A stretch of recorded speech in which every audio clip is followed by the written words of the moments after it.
NINAS is Nigerian Indigenous Nationalities Alliance for Self-Determination. Recall, it means Nigerian indigenous. That is people who are indigenous to this place called Nigeria. The nationalities in them, that's like Igbo, for instance. Now Igbo is a nationality, Ijaw is a nationality, and so on and so forth. Alliance, that means they all came together and said, this is what we want to do. Self-determination. Let us get something right. Self-determination does not necessarily mean secession. People confuse these issues. Self-determination does not equate to secession. Actually, if anybody has seceded, it is those Sharia states, which even according to section 10 of their constitution, that says there will be no state religion, form the state religion, and as we speak, deploying that's the tenets of the state religion, and they are implementing and employing it, arresting people, jailing people, beating up people. And amongst the things they say they shouldn't be doing is they will not consume alcohol. They see alcohol, they destroy it. Now they come to me, I consume alcohol. Where I come from, we consume alcohol, but that's by choice. And we pay that. Then they carry the money and go and give it to the same people who are no longer part of Nigeria. Strictly speaking, they are no longer part of Nigeria because they have seceded. Now here we are saying we want self-determination. That is to say, we want to determine what happens to us in Nigeria, but we determine how it will be. Of course, if eventually we don't want Nigeria, we'll all agree, okay, so be it. We don't want Nigeria. So, having told you what NINAS stands for, some people might be wondering, what is all this NINAS? Is this somebody's name? The 5-point agenda I've been talking about is that was propounded by NINAS. And they are as follows. That the federal government of Nigeria must acknowledge that there are constitutional grievances and that there is a sovereignty dispute as declared by the South and the Middle Belt of Nigeria. Elaborate a little bit. Sovereignty resides in the people, not even just with it. In them, they determine who to cede part of it, not all, a portion of it. I cede it to you, come and do this work for me. Number 2, a formal commitment by the federal government of Nigeria to completely decommission that fraud called the 1999 Constitution. That is, take it and dump it where it actually belongs, which is in the waste bin.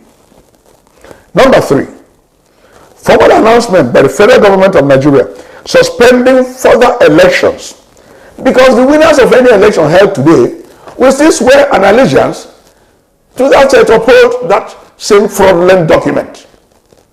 So suspend all elections forthwith until we do what we need to do. Which brings me to the 4th demand.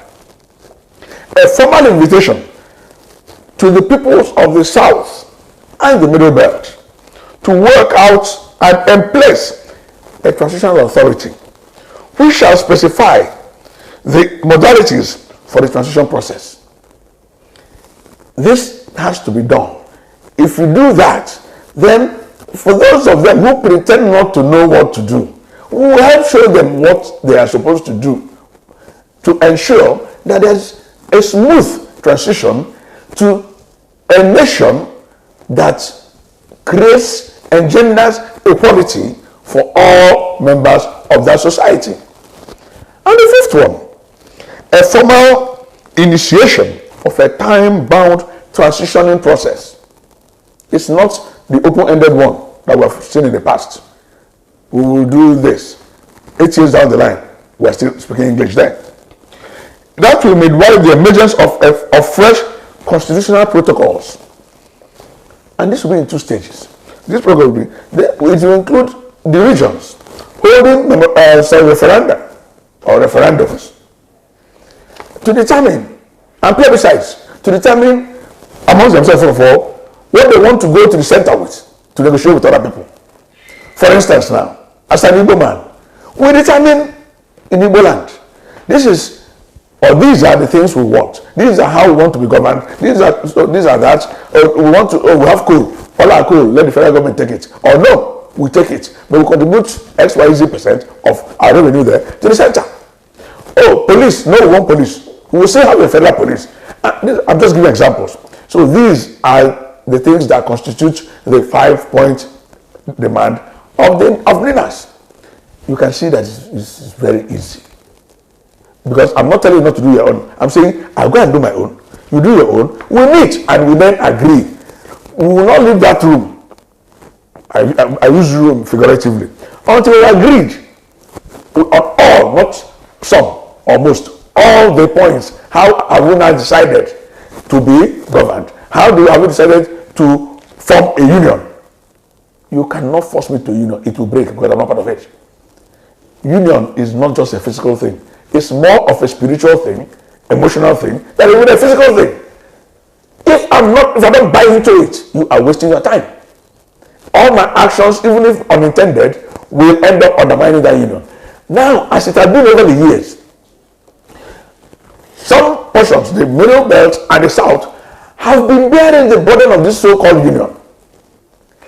While some people have been reaping it, reaping R-E-A-P-I-N-G, ripping from it, and R-I-P-P-I-N-G, ripping as you tear cloth. You see how it is now. Now we're saying enough is enough because there's just no hope.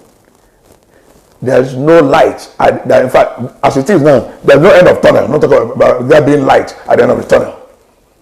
That is my position. And I stand by it anyway.